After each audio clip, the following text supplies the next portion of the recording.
Que a paz de Jesus esteja no coração de cada um e essa paz que é tão essencial nessa fase que nós estamos passando.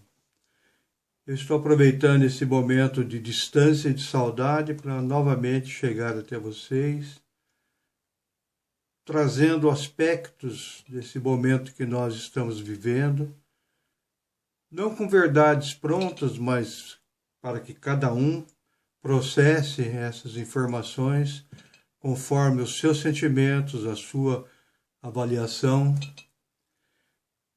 Nós estamos atravessando, na realidade, um túnel. E o túnel representa apenas um pedaço do caminho. Ele não é o caminho inteiro. Então, se alguém perguntar para cada um de vocês se existe luz no final do túnel, pode assegurar com toda tranquilidade que existe sim, e é uma luz maravilhosa. A nossa proposta hoje é trazer dois aspectos entre tantos que envolvem esse momento de crise. O primeiro desses aspectos, eu diria que aqui no mundo, em qualquer lugar do mundo, qualquer pessoa que está no mundo nesse instante, com a maior certeza, com a mais absoluta certeza, está no lugar certo e no momento certo. Ninguém está passando por essa pandemia de maneira injusta. Ela é uma lição para todos nós, indistintamente. Nenhum de nós poderia dizer que não merece estar na Terra nesse instante. Eu lembro que o grande palestrante espírita Haroldo Dutra, eu até várias vezes já fiz menção a isso na nossa casa espírita, ele foi visitar um grande amigo espírita, seu orientador, que estava em câncer terminal. E perguntando a esse amigo como é que estava, esse amigo falou assim: eu estou bem, quanto ao resto eu não posso falar nada, porque eu não tenho todo o processo em mãos. Ou seja, nenhum de nós tem o processo em mãos. A gente não sabe o que fez, o que viveu, o que pensou, o que falou em vidas anteriores. Então a gente chega hoje aqui sem ter esse processo em mãos. Pela Terra passam, às vezes, espíritos muito nobres. Nós poderíamos citar Francisco de Assis, Bezerra de Menezes, mais recentemente Madre Teresa de Calcutá, Chico Xavier. São espíritos que têm uma nobreza própria e que não precisam fazer a mínima força para amar. São espíritos que amam, são espíritos que são bons sem precisar fazer o mínimo esforço para ser bom. Isso é da natureza deles, diferente de nós, que temos que constantemente vigiar nossas ações para saber amar, para ser bom com as pessoas, né? Mas esses espíritos, eles o fazem de maneira natural, né? Sem que precisem alterar a dinâmica da sua vida. São bons por serem bons, então são espíritos de alta hierarquia, diferente de nós. Talvez um desses espíritos, no meio dessa pandemia, nós poderíamos pensar em alguma coisa de justiça. Embora pode vasculhar a vida de todos eles, e na vida de todos eles sempre foi uma vida de dificuldades, de lutas. Eles que trazem tanta luz passam por essa dificuldade. Vê a vida de São Francisco de Assis, né? Que morreu leproso, cego, né? Com tanta dor, que não teve a sua vida, ele entregou tudo ao próximo. Chico Xavier não teve a sua vida, Madre Teresa se dedicou permanentemente aos pobres. Então, há uma renúncia da própria vida desses espíritos desde o início. Agora, nós estamos passando aqui porque a Terra é uma escola. E a pandemia é a lição que chega nesse instante, e uma lição amarga, mas necessária para todos nós. O segundo aspecto também que eu gostaria de contemplar é que é comum, nesses momentos de crise, muitas pessoas terem uma visão apocalíptica do final da Terra. É o famoso, o mundo vai acabar. Às vezes a pessoa vê a ressaca das marés, né? E acha que isso daí é um sinal de que o mundo vai acabar. Absolutamente, a maré está cumprindo apenas, acomodando as suas forças, né, de acordo com a sua necessidade de expansão do seu tamanho.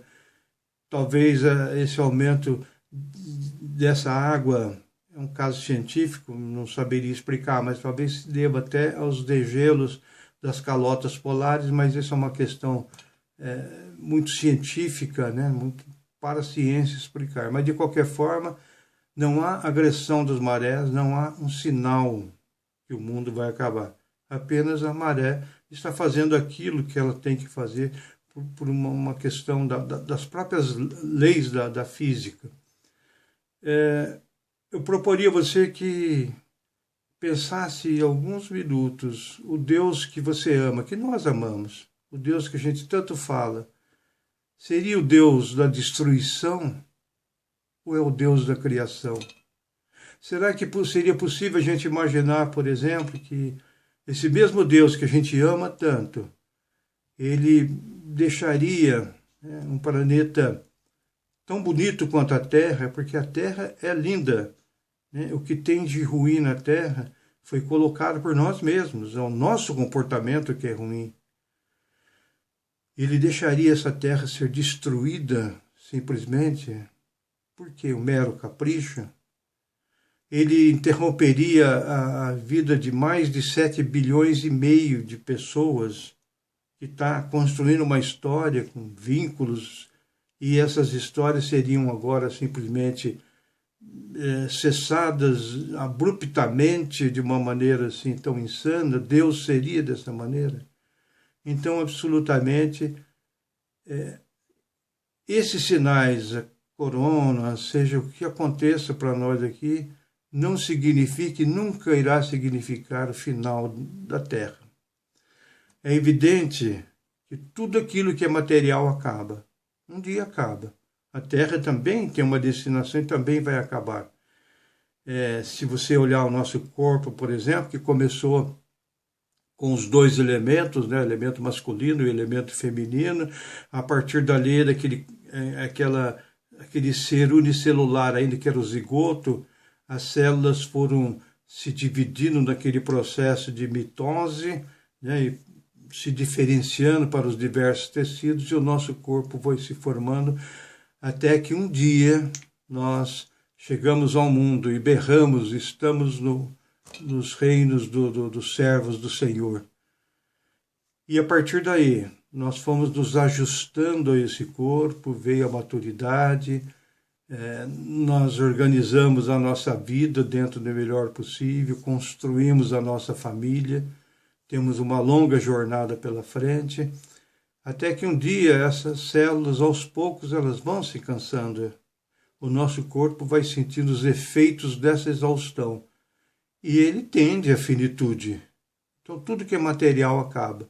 Até que um dia esse corpo já não pode mais abrigar a vida e o espírito retorna com a sua essência, sentimentos e valores para a espiritualidade. E aquele corpo, evidentemente, ele tende à destruição, gerando outras formas daquele universo, daquele micro-universo, outras formas de vida.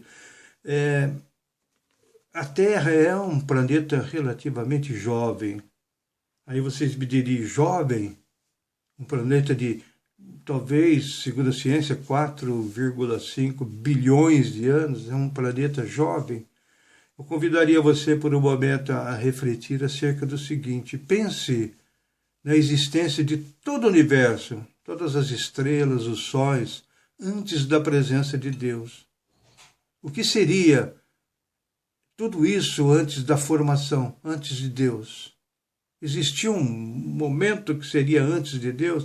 Então, você pode notar que é uma ideia muito perturbadora para nós pensarmos no mundo anterior à existência de Deus, se é que um dia existiu alguma coisa anterior a Deus. Então a gente nota que o nosso patamar como espírito, estamos muito longe de compreender ainda, né, o que significa esse termo eternidade. Eternidade não no sentido daquilo que nunca acaba, mas no sentido daquilo que não teve começo. Então a gente não tem nem parâmetro para pensar isso. Então quando a gente fala que a Terra é jovem, se você colocar esses 4,5 bilhões de anos dentro desse segmento eternidade, ele se perde completamente. Então a Terra é um planeta jovem. Tem um texto na revista Revelação, o texto é Luz para os que já a procuram. Esse texto ele narra, é de J.B. Mello, se não me engano, o autor, ele narra aquele instante da Terra em que ela se encontrava geologicamente em formação. Então ele fala de guerras titânicas entre os metais, aquele calor insuportável, os vulcões explodindo ora aqui, ora ali, né? Como se a Terra fosse uma grande bola de borracha exposta a grandes temperaturas. Ela se achatava aqui, levantava ali, né, quando levantava um vulcão aqui, uma montanha, lá se afundava para compensar, e um calor inimaginável, né, não mensurável pelo homem, chuvas ácidas caindo, até que, de repente, aos poucos, e muito aos poucos, e quando a gente diz aos poucos, seriam dezenas de anos, aquilo foi se resfriando, cada metal foi se alocando no seu lugar devido, de acordo com o seu peso, e tudo foi contribuindo para a harmonia geral, né? O vento aplainou as campinas e nós temos, então, a geografia terrestre, né, construída à custa de muita luta, né? Então a gente vê que nas mãos de Deus até a violência constrói. Deus é construção, Deus é criação. Deus jamais criaria alguma coisa simplesmente para destruir de um momento para outro sem nenhuma significação. Então um dia a Terra vai ter o seu fim. Claro, ela caminha para a finitude, como tudo que é material, mas é um processo que ainda a gente não consegue compreender, porque ainda teremos, sei lá, bilhões de anos ainda pela frente até que isso aconteça, e mesmo assim, esse momento não será um momento de violência, mas um momento de transição, porque a Terra está cumprindo a sua trajetória. Ela foi um dia um lugar, um berço que abrigou as primeiras encarnações humanas, e a ciência já nos mostrou esse ser como ele era.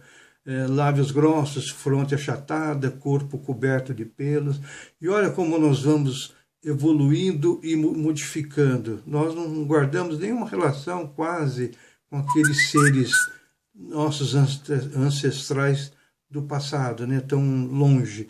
E a Terra também foi seguindo essa caminhada, até que no momento atual ela é um mundo de expiação e provas, um mundo em que o espírito passa por lutas, sofrimento para resgatar aquilo que fez de errado e, sobretudo, com um objetivo maior, que é o aprendizado. Não importa o que a gente passa nessa vida, tudo tem uma finalidade, é a evolução do homem. Sempre visando a evolução do homem, não existe sofrimento gratuito. Então a Terra daí ela irá passar, talvez brevemente, quando a gente fala brevemente em termos espirituais, significa talvez 2, 3 gerações, ela irá passar para um mundo de regeneração, que é um mundo com outro padrão mental, diferente desse que nós estamos vivendo. E já é um novo patamar, e ela seguirá assim a sua trajetória até que um dia, aos poucos, né, a vida vai talvez deixando de existir aqui para que ela finalmente chegue, após cumprida sua finalidade nesse orquestramento divino, ela tenha seu fim. Um outro fator também dentro desse mesmo aspecto que eu gostaria de salientar é que se fala muito da vinda de Jesus. Quando se vê sinais assim como a pandemia, é a vinda de Jesus que se anuncia. Olha, Jesus já era para ter chegado aqui, mas não fisicamente, não tem mais o que ele possa nos explicar. Será que nós já, na nossa vida, nós já praticamos o amai-vos uns aos outros, como eu vos amei? Será que nós já praticamos fazer ao próximo exatamente aquilo que você quer que o próximo faça para você? Se a gente ainda não está preparado para cumprir os ensinamentos que ele deixou, por que ele viria? Para tirar das nossas costas um peso que é da nossa responsabilidade íntima?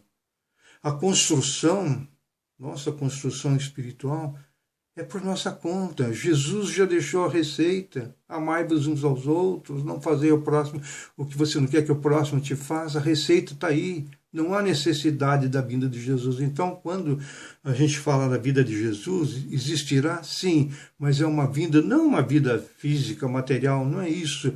É uma vinda dentro do coração do homem. Na medida em que os homens tiverem dentro de si esses valores cristãos de uma forma profunda, de uma forma que modifique as suas atitudes, aí o Cristo chegou, aí o Cristo voltou, mas dentro de nós. Então essa volta não cabe ao Cristo, cabe a nós. Então eu gostaria de encerrar, né, para não tomar muito tempo de nenhum de vocês, fazendo um apelo até que cada um mantenha a alegria de viver. É fundamental que a gente mantenha a nossa alegria de viver, que a gente acorde todas as manhãs, agradeça a Deus por mais um dia, pela saúde da nossa família, porque Deus sabe da nossa necessidade, né? Então, se a gente tiver com alguma necessidade, certamente Ele sabe qual. Então, o fato de você agradecer a Deus significa sua humildade, né, diante desse poder divino, né, que a tudo controla. Então, agradeça sempre a Deus e tenha alegria de viver. Por um momento sequer, mantenha na sua mente a ideia de que você não queria estar aqui, nesse momento de tanto sofrimento. Não.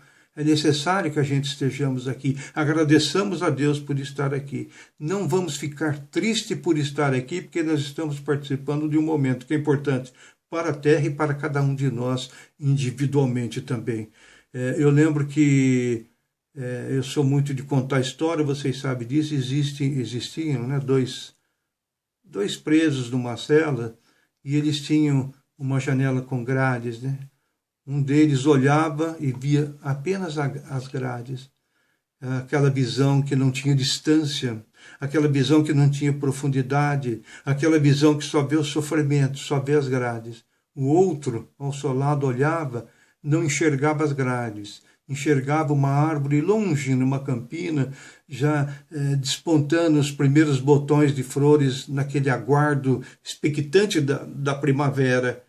Então, um olha e vê as grades, o outro não, o outro olha e vê promessa de vida, porque ele, olhando aquela árvore, ele sabe que um dia ele poderá estar livre e deitar-se à sua sombra e sonhar.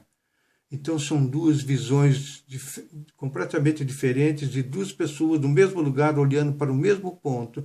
Então isso quer dizer que você, nesse instante, não olha as grades, a grade da pandemia, a grade do medo, né, a grade do pavor, a grade do isolamento, a grade da... Procure ter o amor como desprendimento, não aquele amor que prende. Então, olhe para o campo que te aguarda, que é um mundo renovado, um mundo oxigenado pela bondade e pelo amor. É um mundo que, nesse instante em que está ocorrendo tanta coisa, essa terra tão querida, tão amada, ela está apenas soltando de si as amarras do ódio, as amarras do egoísmo, as amarras da vaidade que prende essa terra até hoje. Elas estão se soltando à custa da dor de todas as pessoas. Muito obrigado a todos, que Deus abençoe cada um de vocês, traga sempre a luz da esperança. E sempre que você tiver naquele momento de angústia, naquele momento em que a desistência vem bater forte no seu íntimo, eu vou dizer uma coisa de Emmanuel. Emmanuel falava que Jesus é a face humana da nossa fé. Por que ele disse isso? Porque se a gente imaginar, ou tentar imaginar, que é Deus, a gente não consegue, né? Porque Deus é alguma coisa que está além da nossa capacidade de compreender. Os espíritos mais elevados, mais hierarquizados nessa escala evolutiva, nessa régua evolutiva, eles já compreendem Deus, diferente de nós, que ainda estamos numa infância espiritual que não nos permite compreender além do nosso estágio. Então, quando Emmanuel diz que Jesus é a face humana da nossa fé, ele diz, você não vai conseguir imaginar Deus dentro de você, mas Jesus, você tem a face dele. Então, nesses instantes em que vê a angústia, olhe profundamente nos olhos de Jesus. Não peça nada. Apenas diga, obrigado, Senhor, por eu estar conseguindo imaginar o teu semblante dentro de mim. Bom dia a todos, graças a Deus e graças a Jesus.